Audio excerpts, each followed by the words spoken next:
के तपाईले कहिल्यै सोच्नु भएको छ के हामी कसैको मनको कुरा चुड्की भरमै थाहा पाउन सक्छौं? अर्को मान्छेले तपाईको बारेमा के सोच्दैछ? उसको मनमा तपाईको लागि कस्ता विचार खेलिरहेका छन्? के यो जान्न सम्भव छ?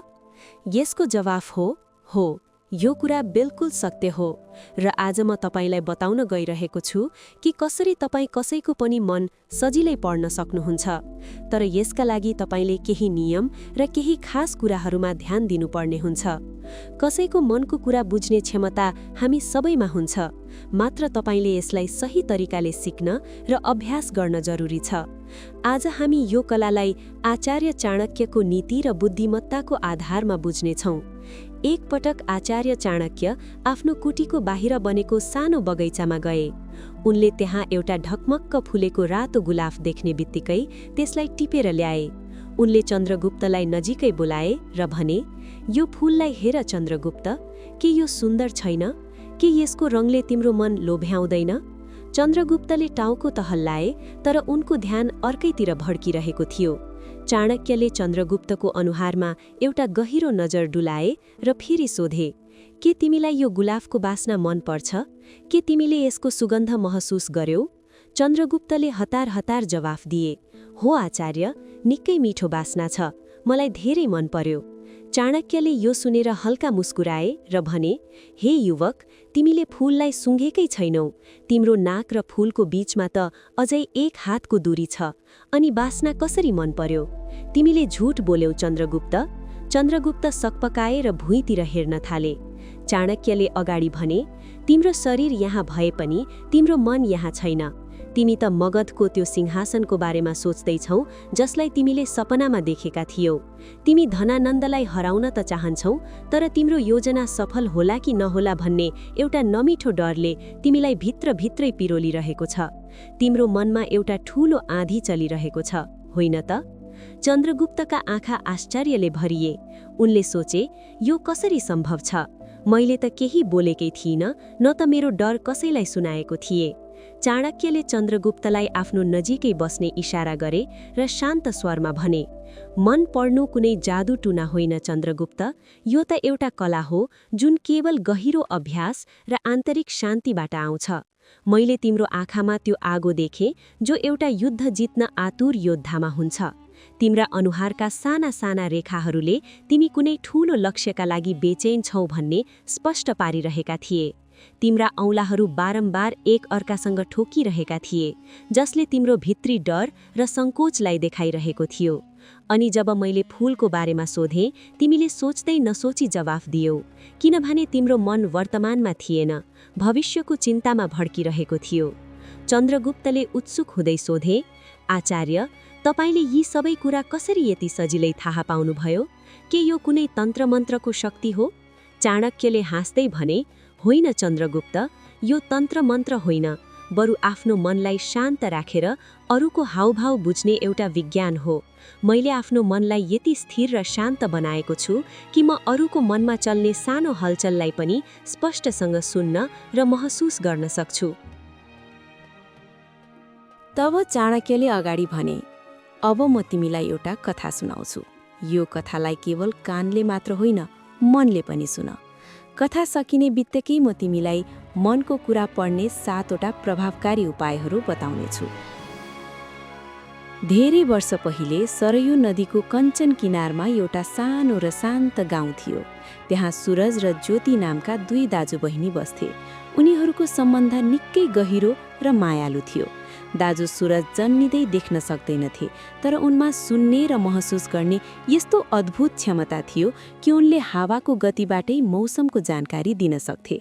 बहिनी ज्योति गाउँको एउटा सानो तर निकै सुन्दर बगैँचा सम्हाल्थिन्।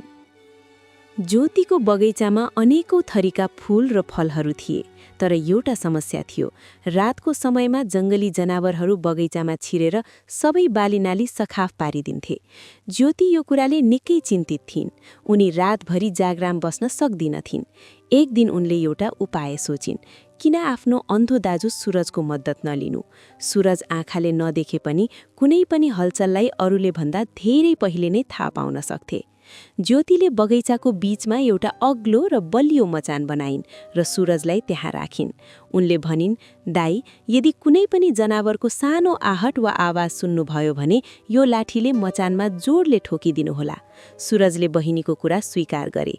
अब हरेक रात सूरज त्यही मचानमा बसेर बगैँचाको रखवाली गर्न थाले। जब उनले कुनै पनि आवाज सुन्थे, उनी सतर्क भएर लाठी ठोक्थे र जनावरहरू डराएर भाग्थे। बिस्तारै बगैँचा फेरि हराभरा हुन थाल्यो। एक दिनको कुरा हो, एउटा शाही सिपाही जङ्गली बँदेलको पिच्छा गर्दै त्यही बगैँचा नजिकै आइपुग्यो। उसले सिपाहीको पोशाक लगाएको थियो र हातमा धारिलो तलवार थियो। उसले मचानमा बसेको सूरजलाई देख्यो र थर्कमान स्वरमा सोध्यो, ए अन्धो मान्छे, के तिमीले यहाँबाट एउटा ठूलो बँदेल भागेको देख्यौ? सूरजले निकै शान्त भएर जवाफ दिए, महाशय, म त आँखाले देख्न सक्दिनँ, तर म यति चाहिँ पक्का भन्न सक्छु कि जुन जनावर यहाँबाट गयो त्यो तिम्रो शिकार गर्न लायकको छैन। तिमीले बेकारमा आफ्नो पसिना बगाइरहेका छौ। सिपाहीलाई विश्वास लागेन। उसले आफ्ना साथीहरूलाई जङ्गलतिर पठाएर हेर्न लगाए। केही बेरपछि साथीहरू फर्केर आए र भने कि सूरजको कुरा ठ्याक्कै मिल्यो। त्यो साँच्चै एउटा गर्भवती बँदेल नै थियो। सिपाही सूरजको यो क्षमता र बुद्धिबाट निकै प्रभावित भए। उनले सोचे, यो मान्छेले नदेखेर पनि यति गहिरो कुरा कसरी थाहा पायो? पक्कै पनि यसले मान्छेको मन पनि पढ्न सक्छ होला। त्यसैले सिपाहीले अर्को एउटा व्यक्तिगत प्रश्न सोधे, सूरज, के तिमी बताउन सक्छौ कि मेरी श्रीमती म प्रति कतिको इमान्दार र वफादार छिन्? मेरो मनमा सधैँ एउटा शङ्का खेलिरहन्छ।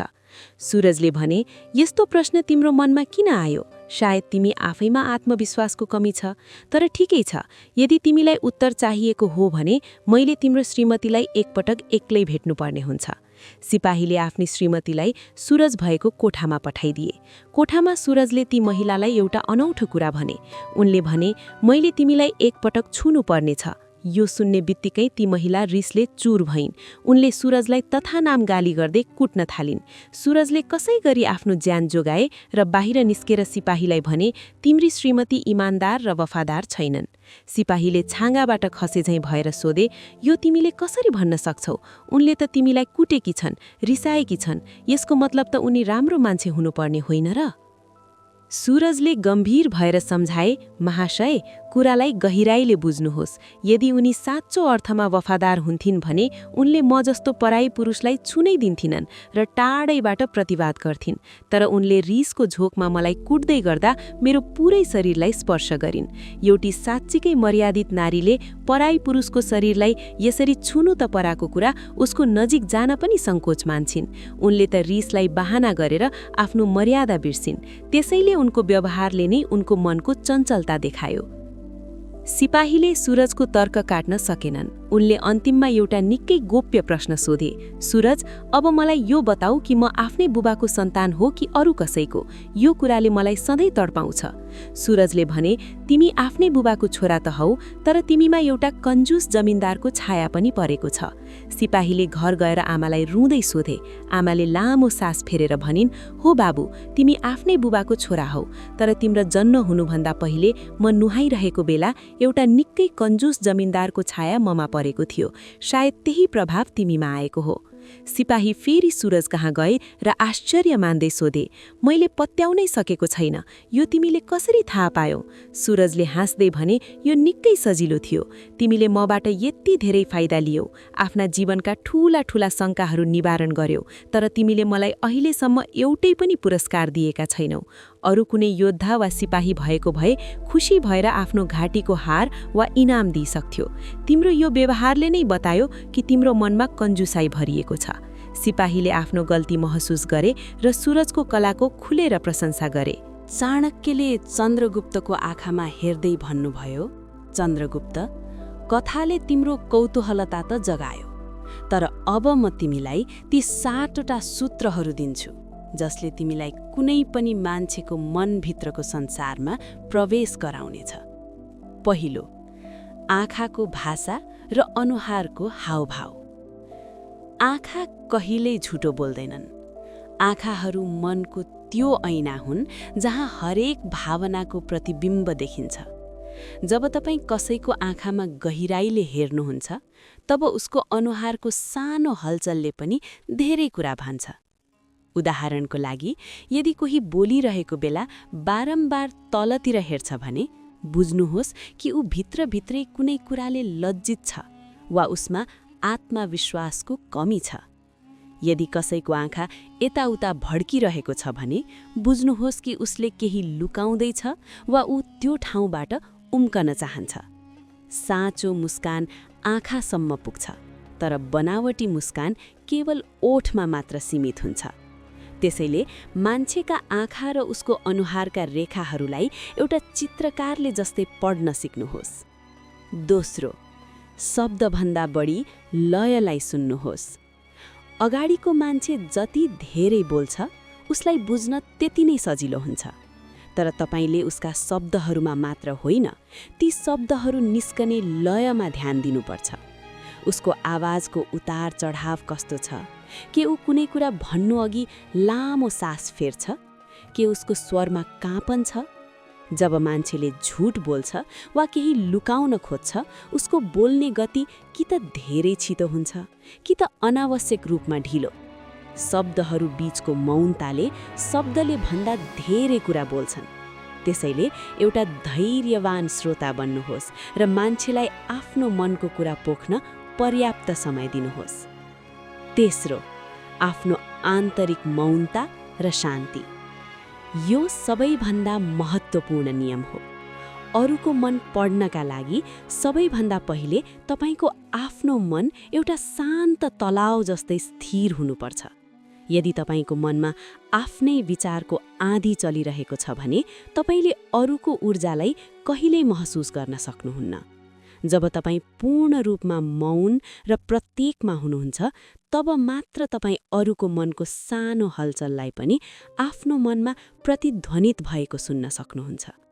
दिनमा केही समय मौन बस्ने अभ्यास गर्नुहोस्। यो मौनता नै तपाईको सबैभन्दा ठूलो शक्ति बन्नेछ। शरीरको भाषा र मुद्राको विश्लेषण।